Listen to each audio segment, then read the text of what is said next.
தாக்குதல் நிறுத்தம் என திடீர் அறிவிப்பு, அதுவும் டொனால்ட் ட்ரம்ப்பால் வெளியிடப்பட்டது. ஆக இந்த அறிவிப்பு வந்துட்டு நீங்க எதிர்பார்த்த ஒன்றுங்களா அல்லது திடீர் என்ற வந்த அறிவிப்பா பாக்குறீங்க? ஏர் பேஸோடைய தாக்கம், குறிப்பா அவங்களுடைய நியூக்ளியர் பேஸை தாக்குனது. இன்ஃபேக்ட் இந்தியா ஒன்றும் அதிகாரப்பூர்வமா அதை ஒத்துக்கல.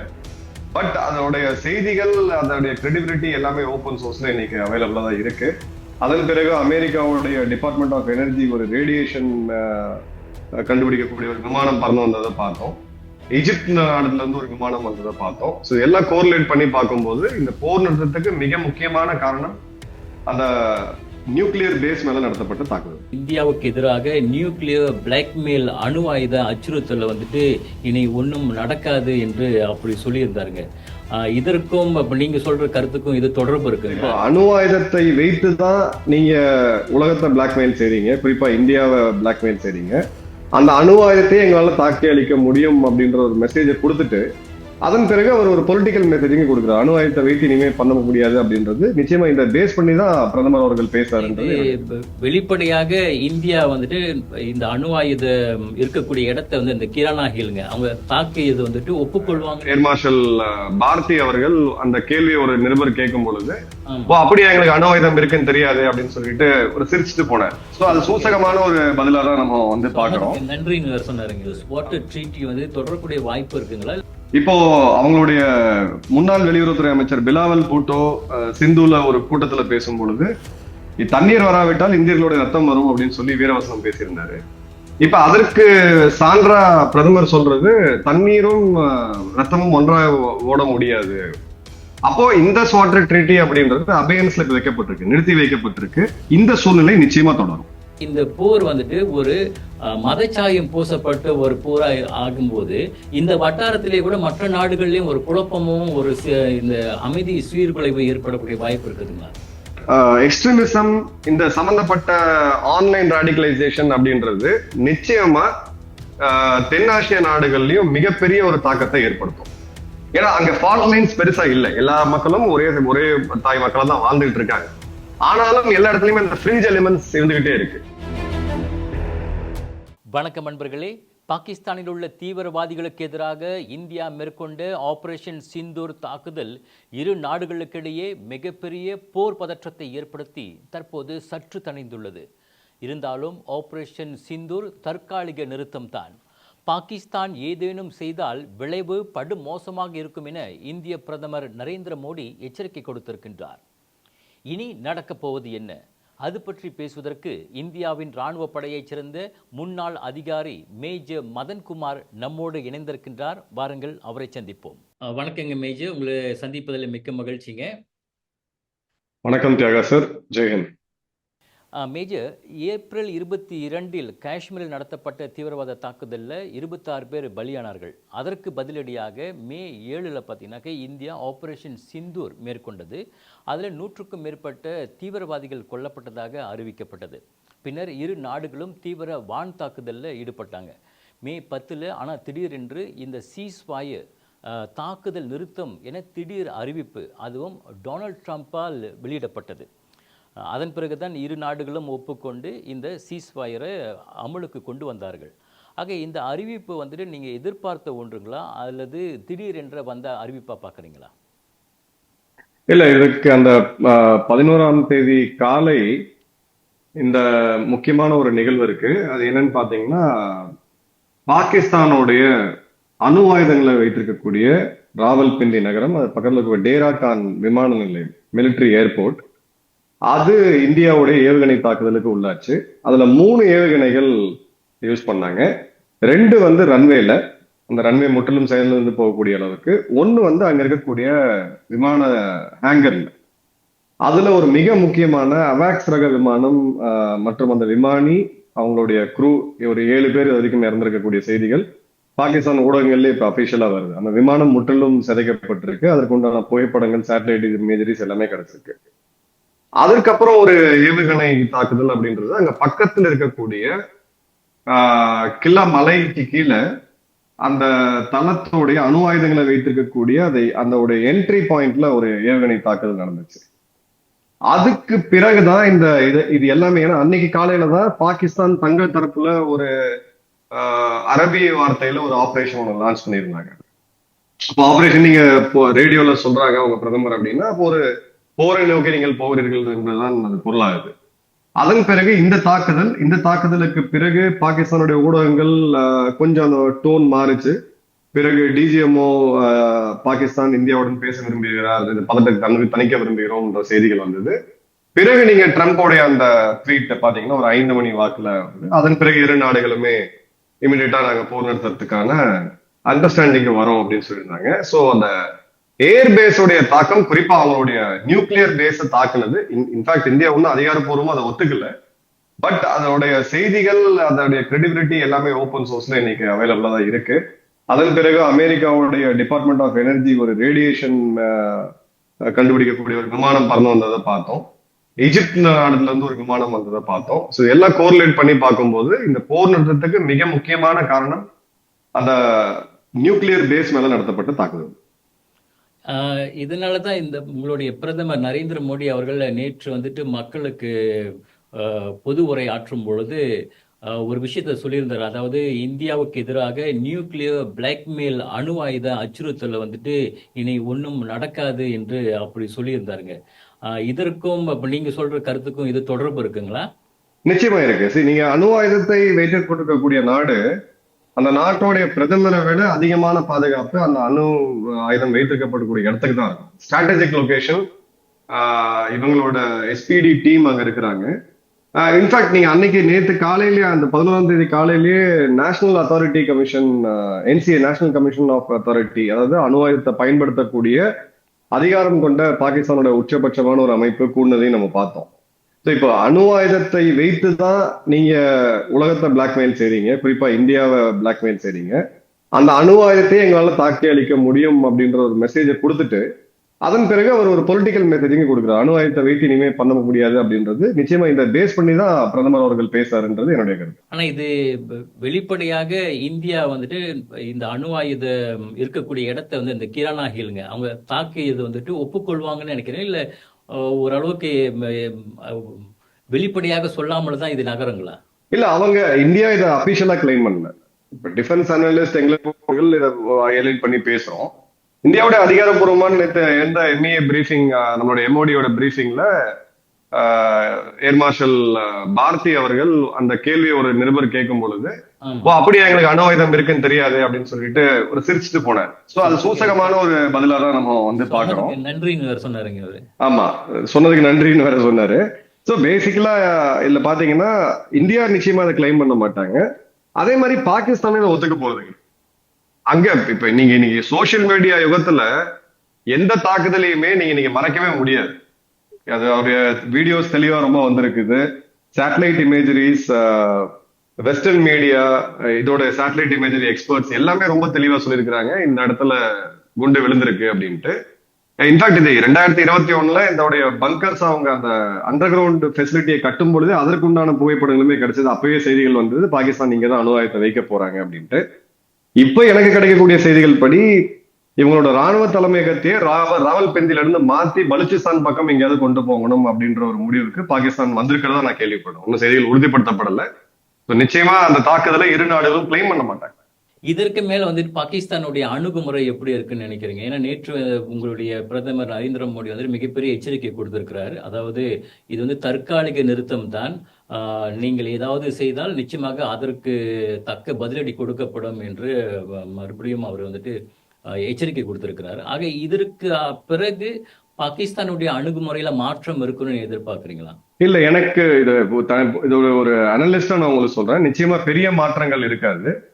இந்த தாக்குதலுக்கான விலை இது கிட்டத்தட்ட ஒரு ஒரு ஒரு மிலிட்டரி எஸ்டிமேட் நம்ம போட்டோம் அப்படின்னா ஒரு $4 பில்லியன் அதிகமான பணத்தை பாகிஸ்தான் இந்த 4 நாட்கள்ல மட்டும் செலவு பண்ணிருக்காங்க. இனி அவங்க மீண்டும் தங்களுடைய வான் பாதுகாப்பு தடுப்பை கட்டமைக்கணும். இப்ப என்ன தவறுகள் நடந்துச்சு, இந்தியாவுடைய ஏவுகணைகளை அவங்களால தடுக்கவே முடியல. சோ இது ஒரு பெரிய ப்ராசஸ் அவங்களுக்கு இருக்குது. இப்போ ஒரு தீவிரவாத தாக்குதலுக்கு இவ்வளவு விலை கொடுக்க வேண்டுமா அப்படின்ற கேள்வியை இப்ப இந்தியா அழுத்தமா வச்சிருக்கு அவங்களுடைய ஸ்ட்ராட்டஜிக் சர்க்கிள்ல. ஒரு நாளைக்கு இந்த மாதிரியான பஹல்காம் மாதிரியான ஒரு தாக்குதலை இந்தியாவில் செய்தால் அதற்கு நம்ம என்ன விலை கொடுப்போம் அப்படின்றதுக்கான ஒரு டிட்டரன்ஸ் இப்ப இருக்கு. பட் இது கம்ப்ளீட்டா இவங்க நிறுத்திடுவாங்களா அப்படின்னு கேட்டீங்கன்னா இருக்காது. நிச்சயமா அவங்க இப்ப த்ரெஷ்ஹோல்ட கம்மி பண்ணுவாங்க. இப்ப பேசக்கூடிய தருணத்துல, இப்ப நம்ம பேசிட்டு இருக்க தருணத்துல குப்வாடா மாவட்டத்துல காஷ்மீர்ல ஒரு என்கவுண்டர் போயிட்டு இருக்கு. அதுல 2 பாகிஸ்தானிய தீவிரவாதிகள், 2 லோக்கல் தீவிரவாதிகள் இருக்கிறாங்க. சோ இது இது என்னதான் சொன்னாலும் அந்த லெவல் ஆஃப் அட்டாக் அவங்க கம்மி பண்ணுவாங்க. இந்த மாதிரி சென்சேஷனலா ஒரு மிகப்பெரிய பயங்கரவாத தாக்குதல பண்ணாம ஒரு லெவலை கம்மி பண்ணி வைப்பாங்க. இனி வரக்கூடிய காலங்கள்ல இந்தியாவுக்கு இருக்கக்கூடிய தலைவலி என்னன்னு பாத்தீங்கன்னா, தீவிரவாதிகள் அவங்க அழிச்சுட்டு தான் இருப்பாங்க. அது அவங்களுடைய ஸ்டேட் பாலிசி. ட்ரோன்களை வைத்து இந்தியாவுடைய எல்லை நகரங்கள்ல நிச்சயமா அவங்க ஹராஸ் பண்ணுவாங்க. நேற்றே இரவு பார்த்தோம். நேற்று இரவு ஒரு 10-15 ட்ரோன் அமிர்தசர் பகுதிகளில் பறந்துகிட்டு இருந்துச்சு. ஆனா அது ஆயுதம் ஏந்திய ட்ரோன் கிடையாது. அது டிஜே போன்ற ஒரு டாய் ட்ரோன் தான் அது. ஆனாலும் அந்த மாவட்டத்துடைய நிர்வாகம் பிளாக் அவுட் அறிவிச்சு தான் ஆகணும். இந்திய ராணுவம் தயார் நிலைக்கு வந்துதான் ஆகணும். இரவு நேரங்கள்ல இருட்டடிப்பு, பிறகு பல விமானங்கள் நேற்று அமிர்தசருக்கு தலையிறங்காம டைவர்ட் பண்ணப்பட்டுச்சு. இது ஒரு பெரிய ஒரு எக்கனாமிக் காஸ்ட் இந்தியா கொடுக்கும். நீங்க அனுப்பக்கூடிய ஒரு ட்ரோன் அப்படின்றது ஒரு 5-10 லட்சத்துக்குள்ள நீங்க கோடிக்கணக்கான ஒரு பொருளாதார தாக்கத்தை இந்தியா மேல ஏற்படுத்த முடியும். இனி வரக்கூடிய காலங்கள்ல இதை அவங்க ஆக்டிவா முன்னெடுப்பாங்க. இது இன்னொரு விஷயம் கூட பிரதமர் சொல்லியிருந்தாருங்க. அதாவது நீரும் தீவிரவாதமும் ஒன்றா சேர முடியாது அப்படின்னு சொல்லியிருந்தாருங்க. அப்ப அந்த வகையில் வந்துட்டு இந்த இண்டஸ் வாட்டர் ட்ரீட்டி வந்து தொடரக்கூடிய வாய்ப்பு இருக்குங்களா? இதுக்கு ஒரு நான் பேக்ரவுண்ட் கொடுத்துறேன் உங்களுக்கு. கடந்த 5 வருடமா இப்ப இண்டஸ் வாட்டர் பர்மனன்ட் கமிஷன் ஒரு இருக்கு ஒண்ணு. அதுல 2 நாட்டு அதிகாரிகளும் இருப்பாங்க. அந்த இடத்துல நெகோசியேஷனுக்கு வாங்க அப்படின்னு சொல்லி கடந்த 4 வருடமா இந்தியா தொடர்ந்து அவங்களுக்கு கடிதம் எழுதிட்டு வருது. ஏன்னா 60கள்ல போட்ட ஒப்பந்தம் நிறைய பேருக்கு தெரியாது. அந்த காலகட்டங்கள்ல 60ல ஒப்பந்தம் மட்டும் போடுறத இந்தியா அவங்களுக்கு அணை கட்டுறதுக்கான நிதி உதவியும் செஞ்சது அந்த காலகட்டங்கள்ல. இப்ப பருவநிலை மாற்றங்கள் நம்மளே பாக்குறோம். நீர் அப்படின்றது மிகப்பெரிய ஒரு பிரச்சனையா பல இடங்கள்ல உருவாகிட்டு இருக்கு. சோ அந்த 1960ல போட்ட சூழ்நிலை வேற, இப்பொழுது வேற. நம்ம வந்து திரும்பவும் ரீநெகோசியேட் பண்ணணும் அப்படின்ற கோரிக்கையை வலியுறுத்தி இந்தியா தொடர்ந்து கடிதம் எழுது. அவங்க ரெஸ்பாண்ட் பண்ணாம இருக்கிறாங்க. இப்போ இது ஒரு மிகப்பெரிய ஒரு வாய்ப்பை பாகிஸ்தான் இந்தியாவுக்கு வழங்கிடுச்சு. இப்போ அவங்களுடைய முன்னாள் வெளியுறவுத்துறை அமைச்சர் பிலாவல் பூட்டோ சிந்துல ஒரு கூட்டத்துல பேசும் பொழுது, தண்ணீர் வராவிட்டால் இந்தியர்களுடைய ரத்தம் வரும் அப்படின்னு சொல்லி வீரவசனம் பேசியிருந்தாரு. இப்ப அதற்கு சான்றா பிரதமர் சொல்றது, தண்ணீரும் ரத்தமும் ஒன்றாக ஓட முடியாது. அப்போ இந்த வாட்டர் ட்ரீட்டி அப்படின்றது அபேயன்ஸ்ல வைக்கப்பட்டிருக்கு, நிறுத்தி வைக்கப்பட்டிருக்கு. இந்த சூழ்நிலை நிச்சயமா தொடரும். ஏன்னா இந்தியாவோட மிகப்பெரிய நெகோசியேட்டிங் டூல் அது. உங்களுக்கு பேரம் பேசக்கூடிய மிகப்பெரிய, நீரின்றி எதுவுமே பண்ண முடியாது. இப்ப இருக்கு ஏற்பட்ட தாக்கத்திலேயே அவங்களுக்கு வந்து 10% விவசாய உற்பத்தி அப்படின்றது கம்மியாகும் அப்படின்ற எஸ்டிமேட் வருது.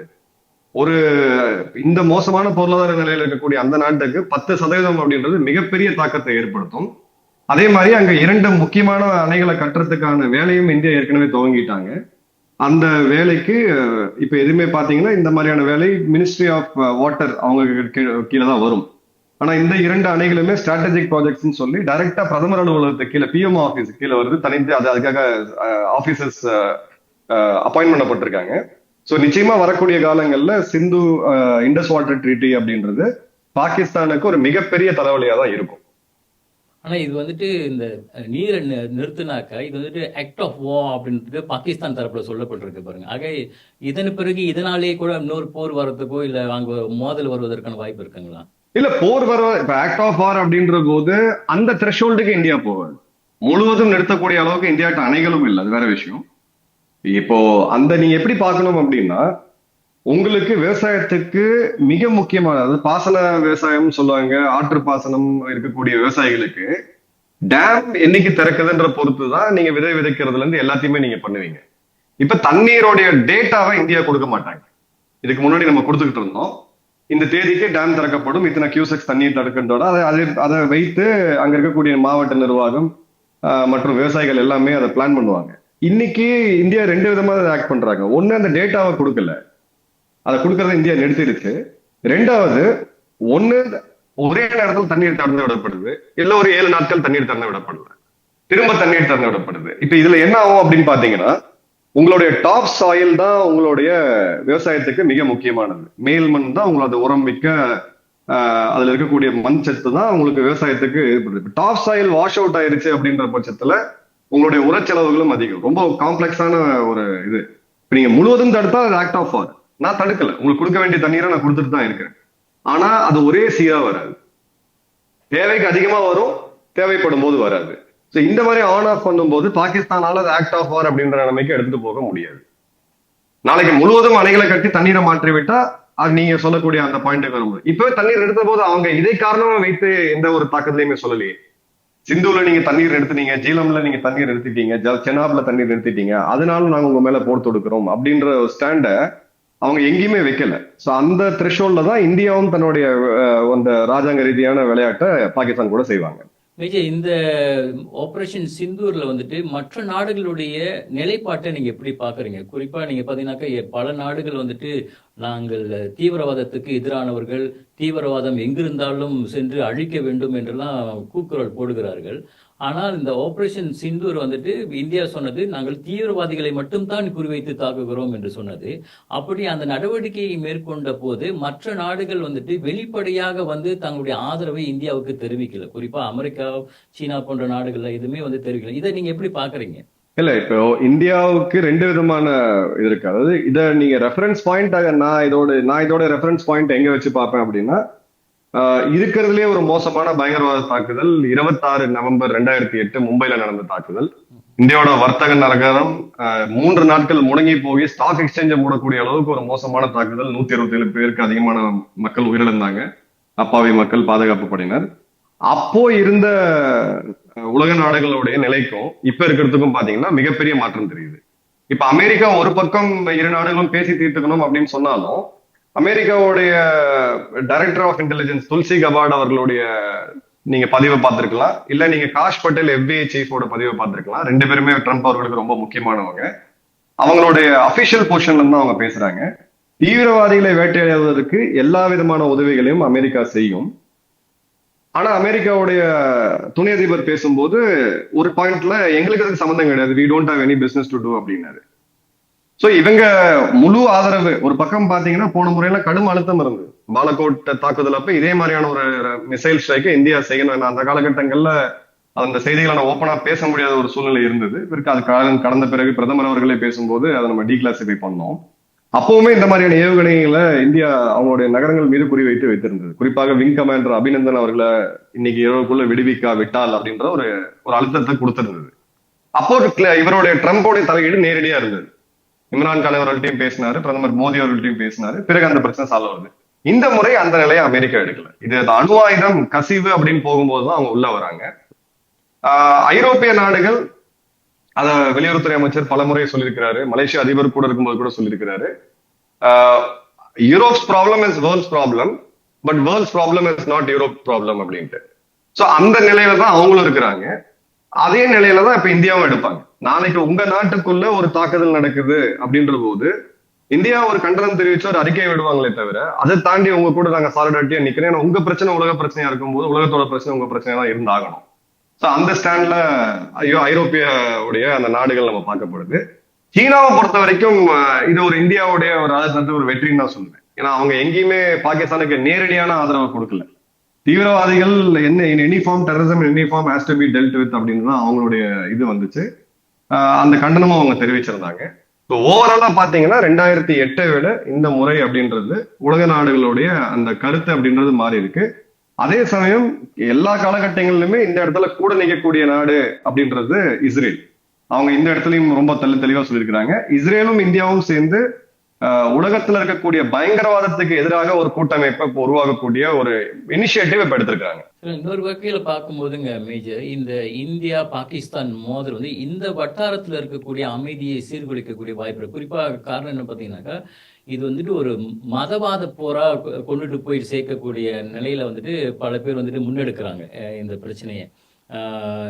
இந்த வட்டாரத்தில் நீங்கள் பார்த்தீங்கன்னா இந்தியாவுக்கு வெளியிலே இந்தியன் டயஸ்பொராவும் சரி, மற்ற மக்களும் வந்துட்டு இங்கே அதிகமாக இருக்கிறவங்க வந்துட்டு இந்த முஸ்லீமாவும் இருக்கிறாங்க, இந்துக்களாகவும் இருக்கிறாங்க.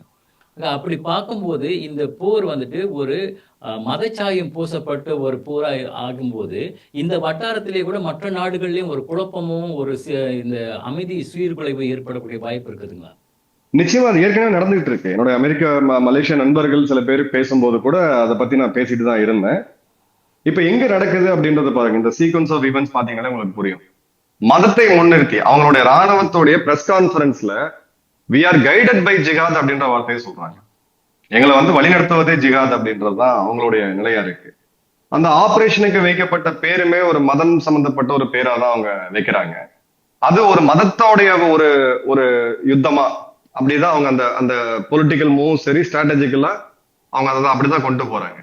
இப்ப இந்த இதோடைய இன்னொரு அமைப்பு இந்த இந்த மாதிரியான இதுக்கு இருக்கக்கூடிய ஒரு எக்ஸ்ட்ரீமிஸ்ட் ஆர்கனைசேஷன் பாத்தீங்கன்னா ஜமாத்தி இஸ்லாமி. அவங்க பங்களாதேஷ்ல இதே மாதிரியான ஒரு ஒரு நிலை எடுக்கிறாங்க. இப்ப இந்த ஆட்சி மாற்றம் இப்ப இருக்கக்கூடிய அந்த அரசியல் நிலைமையில ஒரு மிகப்பெரிய ஒரு சக்தி அவங்களுக்கு கிடைச்சிருக்கு. அது பங்களாதேஷ் ஏபிடியா இருக்கட்டும், அசுல்லா பங்களாதேஷ் டீமா இருக்கட்டும், ஜமாத்தி இஸ்லாமியா இருக்கட்டும், இந்த மாதிரி ஒரு எக்ஸ்ட்ரீமிஸ்டான இருக்கக்கூடிய சிந்தனை உள்ள ஆட்கள் எல்லாமே மீண்டும் அப்படியே ரைஸ் ஆகுறாங்க. அதே சமயம் நீங்க இலங்கையில பாத்தீங்கன்னா இலங்கையுடைய உளவுத்துறை ஒரு முக்கியமான தகவலின் பேர்ல ஒரு தீவிரவாத தாக்குதல் அங்க தடுக்கிறாங்க. அப்படியே நீங்க கொஞ்சம் நகர்ந்து மியான்மர் வந்தீங்கன்னா அங்க இருக்கக்கூடிய இன்ஸ்டெபிலிட்டி உங்களுக்கு என்ன அப்படின்றது தெரியும். இப்ப சிங்கப்பூருடைய அதிபர் பேசுனதை, புது பிரதமர் பேசுனதை நீங்க ஒத்து கவனிக்கணும். சிங்கப்பூர் எப்படிப்பட்ட நாடுன்றது நம்ம எல்லாருக்குமே தெரியும். அது எந்த மதமா இருந்தாலும் அவங்க அந்த சிங்கப்பூருடைய அந்த அழகே, அந்த பியூட்டியே அந்த நாட்டுடைய மல்டி ஃபேப்ரிக் எல்லாருமே ஒரு இதுல இருக்கிறது தான். இப்ப சிங்கப்பூருக்குமே அந்த ஆன்லைன் மூலியமா அந்த பிரச்சனைகள் வர இருக்குது. மலேசியாவுக்கு இந்த பிரச்சனை ஏற்கனவே இருக்குது.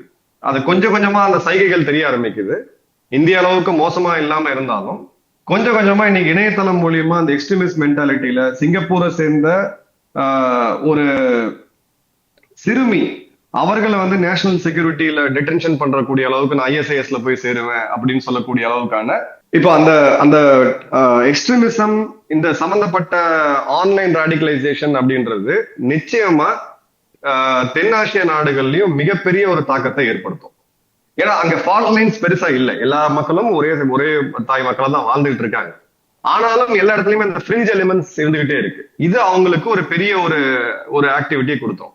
ஹமாஸோடைய தாக்குதல் அப்படின்றது அந்த காலகட்டங்களில் சொல்லியிருந்தேன், உலகம் முழுக்க இதோடைய தாக்கம் இருக்கும்னு சொல்லி அதே ஸ்டைலான தாக்குதலாம் நம்ம பெஹல்காம்ல பார்த்தோம். இப்போ ஹமாஸ் அங்க செய்ததுக்கும் இவங்க இங்க செஞ்சதுக்கும் பெரிய ஒரு வேற்றுமை இல்லை. அதே மாதிரியான தாக்குதல் ஐரோப்பால பல நகரங்கள்ல நம்ம பார்க்க முடியுது. சோ நிச்சயமா வரக்கூடிய காலங்கள்ல இந்த இருக்கக்கூடிய தாய்லாந்து, மலேசியா, இந்தோனேஷியா, இந்த மாதிரி போன்ற நாடுகள், பிலிப்பைன்ஸ் போன்ற நாடுகள்ல இதோடைய தாக்கம் கண்டிப்பா இருக்கும். அரசு பட் அந்த ஒரு நல்ல விஷயம் என்னன்னா அங்க இருக்கக்கூடிய அரசுகளுக்கு ஓரளவுக்கு இதை பத்தியான அவேர்னஸ் இருக்கு. பட் நிச்சயமா அடுத்த பிம்ஸ்டெக் கூட்டத்துல இதை பற்றி கண்டிப்பா விவாதிப்பாங்க. ஏன்னா இதோட எஃபெக்ட் அப்படியே பாத்தீங்கன்னா மத்திய கிழக்குல இருந்து ஆப்கானிஸ்தான், பாகிஸ்தான், இந்தியா, இப்ப பங்களாதேஷ் உங்களுக்கு ஓப்பனாவே நடந்துகிட்டு இருக்கு. அடுத்த வர காலகட்டங்கள்ல அந்த பக்கம் இருக்கக்கூடிய தென்கிழக்கு ஆசிய நாடுகள்லயும் பரவறதுக்கான வாய்ப்புகள் மிக மிக அதிகமா இருக்கு.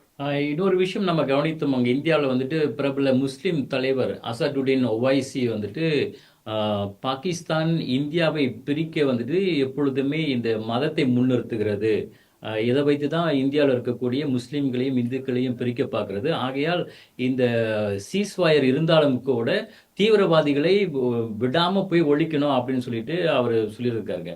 ஆக இந்த கருத்து வந்து அங்க இருக்கக்கூடிய இந்தியாவில் இருக்கக்கூடிய முஸ்லீம்களுடைய ஒட்டுமொத்த நிலைப்பாடா நீங்க பாக்குறீங்களா, இல்ல அவர் மட்டும் தனிப்பட்ட முறையில சொல்றதாகவும், இல்ல மக்கள்லாம் வேற வகையான அங்க இருக்கக்கூடிய முஸ்லீம்கள் அவங்களுடைய கண்ணோட்டம் வேற மாதிரி இருக்குங்களா? இல்ல, முஸ்லீம்கள் இங்க இருக்கக்கூடிய இந்திய முஸ்லீம்களோட கண்ணோட்டம் அவரோட கருத்துமே கிட்டத்தட்ட ஒன்னதான் இருக்கு.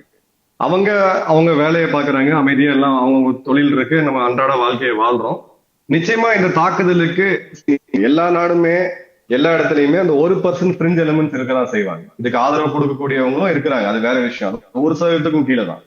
அறுதி பெரும்பான்மையா இந்திய இஸ்லாமியர்கள் எல்லாருமே நாட்டின் மேல நடத்தப்பட்ட தாக்குதல் இந்த இடத்துல நம்ம எல்லாரும் ஒன்னா இருக்கணும் அப்படின்றதுல ரொம்ப தெளிவா இருக்கிறாங்க. பாகிஸ்தானுடைய பல முயற்சிகள் இருந்துச்சு அதுக்கு உண்டானது. பட் ஒரு எம்பியா இந்தியாவுடைய ஒரு வரலாற்றுல அவருக்குன்னு ஒரு அரசியல் பாரம்பரியம் இருக்கு, எல்லாரும் அறியப்பட்ட ஒரு தலைவர். அவர் பேசும்போது அது ஒரு ரெப்ரசன்டேட்டிவ் வாய்ஸா நமக்கு கிளியரா பாக்குறோம். நம்மளுடைய அந்த பாயிண்ட உணர்த்துறதுக்கு தான் நீங்க ஒரு முக்கியமா கர்னல் சோஃபியா குரேஷி அவர்கள் முன்னிலைப்படுத்தப்பட்டார். இதுக்கு அது ஒரு பொலிட்டிக்கல் மெசேஜிங் இருக்கு. எம்மதமும் நாங்க ஒரு ஜனநாயகமான ஒரு நாடு, இங்க எங்க நாட்டுப்பற்று தான் முதல்ல, நாட்டில் இருக்கக்கூடிய பல்வேறு மதங்கள் எல்லாமே அடுத்ததுதான் அப்படின்ற ஒரு கிளியர் பொலிட்டிக்கல் மெசேஜும் கொடுத்தாங்க. இது பெரிய லெவலுக்கு எடுபடாது, இனி வரக்கூடிய காலங்களிலும் பெரிய லெவலுக்கு அது எடுபடாது. அவங்க இப்போ நீங்க பாகிஸ்தானோட டிவி டிபேட் பாத்தீங்கன்னா காலிஸ்தானிகளை கூப்பிட்டு அதே மாதிரி அந்த சீக்கியர்கள் போன்ற தலைப்பாகை அணிந்த அந்த நபர்களை காலிஸ்தான் ஆதரவாளர்கள் வெளிநாட்டுல இருந்து கூப்பிட்டு அவங்கள சீக்கியர்களோட ரெப்ரஸன்டேட்டிவா காமிச்சு அவங்க டிவி டிபேட்ஸ் பண்ணிட்டு இருக்காங்க. இது எல்லாமே ஒரு டிபேட்டை கொண்டு வரதுக்கு தான். பட் இந்த முறை எங்களோட ஒரு ஆராய்ச்சியில பாத்தீங்கன்னா சோசியல் மீடியாவா இருக்கட்டும், மக்களுடைய நேரடி கருத்துக்களா இருக்கட்டும், அந்த கொதிப்பு அப்படின்றது இந்து இந்து இந்துக்களா இருக்கட்டும், கிறிஸ்தவர்களா இருக்கட்டும், இஸ்லாமியர்களா இருக்கட்டும், சீக்கியர்களா இருக்கட்டும், ஜைனர்களா இருக்கட்டும், பௌத்தர்களா இருக்கட்டும், எல்லார்கிட்டையுமே அந்த ஈக்குவலா தான் இருக்கு. மேஜர் இதற்கு அப்புறம் வந்துட்டு இந்தியாவினுடைய இந்த தற்காப்பு பாலிசி, இந்த கொள்கை வந்துட்டு எப்படி மாறும்னு நினைக்கிறீங்களா? அதாவது ப்ரீ எம்ப்ட் ஆக்ஷன்ஸ் எடுக்கக்கூடிய வாய்ப்பு இருக்குங்களா? ஏன்னா முன்பு வந்துட்டு ஒரு பதிலடி அங்கிருந்து வந்த பிறகு தான் இவங்க அதற்கு பதிலடி கொடுக்குறாங்க. ஆனால் இதற்கு பிறகு வந்துட்டு ப்ரீ எம் பண்ணக்கூடிய அந்த தீவிரவாத போக்கு இருக்கிறதாகவோ அல்லது நடவடிக்கைகள் வரக்கூடிய வாய்ப்பு இருக்கும் போதே முன்கூட்டியே நடவடிக்கை எடுக்கக்கூடிய வாய்ப்பு இருக்குன்னு எனக்கு பார்க்குறீங்களா? இல்ல, அந்த நிலையை எடுக்கல. பிரதமர் உரையில அவர் தெளிவா சொல்றாரு, any future act of terrorism will be considered as war அப்படின்ட்டு. அப்ப இந்த முறை ஒரு வாய்ப்பு கொடுக்கப்பட்டுச்சு. இந்தியாவுடைய துல்லியமான தாக்குதல் நீங்க பாத்தீங்கன்னா இரவு நேரத்துல பொதுமக்கள் உயிருக்கு எந்த விதமான சேதமும் இல்லாமல் துல்லியமா நடத்தப்பட்ட தீவிரவாதிகள் முகாம்கள் மீது நடத்தப்பட்ட தாக்குதல். அதன் பிறகு அதுக்கு பாகிஸ்தான் வேற மாதிரியா ரெஸ்பாண்ட் பண்ணாங்க. பிறகு ரிட்டாலியேஷன் 2 லெவல் அதிகமா போச்சு. இனி வரக்கூடிய காலங்கள்ல அந்த வாய்ப்பும் இனிமே கிடைக்காது இவங்களுக்கு. இனி இந்தியா மீது ஒரு பயங்கரவாத தாக்குதல் நடத்தினால் அதற்கு பதிலடி அப்படின்றது ஒரு லிமிடெட் கான்ஃபிளிக்ட், இப்ப இருக்கக்கூடிய ஒரு ஹை இன்டென்சிட்டி கான்ஃபிளிக்டா தான் இந்தியா பதிலடியை கொடுக்கும். அப்ப இந்தியா பாகிஸ்தானுடைய ராணுவத்தை தான் குறி வைக்கும் அப்படின்றது இருக்கும். அது மாதிரி தீவிரவாத இயக்கங்கள் வேற, ஸ்டேட் ஸ்பான்சர்ஸ் வேற, அப்படி ரெண்டையும் பார்க்க முடியாது. ரெண்டும் ஒண்ணுதான். இதுதான் இந்தியாவுடைய புது கொள்கை. இது ஒரு கணிசமான அளவுக்கு அந்த டெட்டரன்ஸ் வந்து இந்தியாவுக்கு கொடுக்கும். ப்ரீஎம்டிவ் அந்த நிலைப்பாடு இன்னும் எடுக்கல. அது இன்னும் இந்த எஸ்டாப்ளிஷ்மெண்ட் வந்து எடுக்கல. ஏன்னா இப்ப நீங்க இஸ்ரேலுடைய கதை அப்படின்றது வேறு. அவங்க ஒரு அமாஸ் என்ற ஒரு பயங்கரவாத அமைப்பு கிட்ட போறாங்க. அமாஸ் கிட்ட ஏர் டிஃபென்ஸோ போர் விமானங்களோ, அது ஒரு ராணுவம் கிடையாது. பாகிஸ்தான் என்ன நம்ம பேசினாலும் ஒரு வலிமையான ஒரு ராணுவம் தான், அணு ஆயுதத்தை வச்சுட்டு இருக்கக்கூடிய ராணுவம். சோ அந்த மாதிரியான ஒரு ஹார்ட் ப்ரீஎம்டிவ் ஸ்டாண்டை இந்தியா எடுக்க முடியாது. பட் நிச்சயமா அமாஸ் மற்றும் இவங்களுடைய இஸ்ரேலுடைய மொசாட் மற்றும் அவங்களோட ஷின்பெத் போன்ற அமைப்புகள் சில கவர்ட் ஆபரேஷன் செய்வாங்க. அதை வரக்கூடிய காலங்களில் இனிமே இந்தியா ரொம்ப ஆக்டிவா முன்னெடுப்பாங்க. அதை நம்ம செய்திகளிலே பார்க்கலாம். வரக்கூடிய காலங்கள்ல கவர்ட் ஆபரேஷன்ஸை நிச்சயமா இந்தியா முன்னெடுக்கும். பட் அவர்ட் ஆபரேஷன்ஸை ஒரு டைனமிக்கா ஆன் நீட் பேசிஸ்ல இந்தியா ரெஸ்பாண்ட் பண்ணும். நீங்க ஒரு ஜியோ பொலிட்டிக்கல் அனலிஸ்டாவும் கூட இருக்கிறீங்க. அந்த அடிப்படையில் வந்துட்டு இந்த அமெரிக்காவினுடைய நிலைப்பாடு, சீனா இது போன்ற நாடுகளுடைய நிலைப்பாடு இதற்கு பிறகு எப்படி இருக்குங்க உங்களுடைய இந்தியாவோட இருக்கக்கூடிய இந்த உறவு? ஏன்னா நேற்று கூட ட்ரம்ப் சொல்லியிருந்தாரு, இதை வந்து நான் ட்ரேடை வச்சு தான் நான் இவங்களெல்லாம் வந்துட்டு ஓரளவுக்கு அமைதிக்கு கொண்டு வர வச்சேன் அப்படின்னு சொல்றாரு. ஆக இது வந்துட்டு வெறுமனே தீவிரவாதம் மட்டும் இல்லாமல் இந்த வணிகம் சார்ந்தும் இருக்கக்கூடிய நிலையில வந்துட்டு இப்ப ஒட்டுமொத்த உலகமே அதனுடைய தாக்கமும் அதிகமா இருக்குன்னு நினைக்கிறீங்களா? இல்ல, அது நீங்க சொன்னதை இப்ப நான் உங்களுக்கு இந்த பேட்டிக்கு முன்னாடி ட்ரம்ப் அவர்களுடைய அலுவலகம் மறுத்துட்டாங்க. அப்படி சொல்லல அப்படின்னு சொல்லிட்டாங்க. ட்ரேட் பத்தி எல்லாம் அவர் பேசவே இல்லை அப்படின்ட்டாங்க. சோ அதுல அவர் நேரடியா கம்யூனிகேட் பண்ணக்கூடிய ஒரு தலைவர், தன்னை எப்பயுமே முன்னிலைப்படுத்தக்கூடிய தலைவர். அதுல நிறைய எரர்ஸ் இருக்கும். பட் இந்தியாவை ட்ரேட் வர்த்தக ரீதியில இந்தியாவை கார்னர் பண்றதுக்கு அமெரிக்காட்ட லீவரேஜ் இல்லை. இது நிதர்சனமான உண்மை. ஏன்னா மிகப்பெரிய உற்பத்தியாளரா இருக்கக்கூடிய நீங்க சைனாவையும் ஒரு பக்கம் நீங்க எதிர்த்து பொருளாதார ரீதியா, அதுக்கப்புறம் அதை ஆல்டர்னேட்டிவா இருக்கக்கூடிய இந்தியாவும் எதிர்த்தீங்க அப்படின்னா உங்களுடைய எங்க பொருள் உற்பத்தி எங்க நடக்கும் அப்படின்ற ஒரு மிகப்பெரிய கேள்வி வந்து இருக்குது.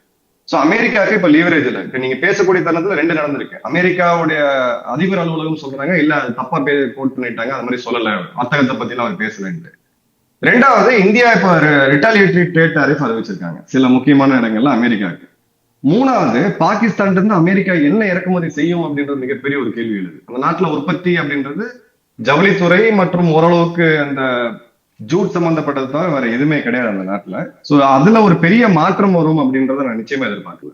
சரிங்க மேஜர், நீங்கள் சொன்னது போல் தீவிரவாதத்துக்கு மதத்தையோ இனத்தையோ நாம் எந்த சமயத்திலையுமே முன்னிறுத்தி நியாயப்படுத்த முடியாது. அது நிச்சயமாக நாம் கண்டிக்கத்தக்கது, அதே சமயத்தில் அழிக்கப்பட வேண்டியது. அந்த வகையில் உலகளாவிய ரீதியில் வந்துட்டு இந்த தீவிரவாதம் அழிக்கப்பட்டு ஒட்டுமொத்த மக்களும் அமைதியான சூழலில் வாழ வேண்டும் என்பதுதான் நம்முடைய எண்ணம்.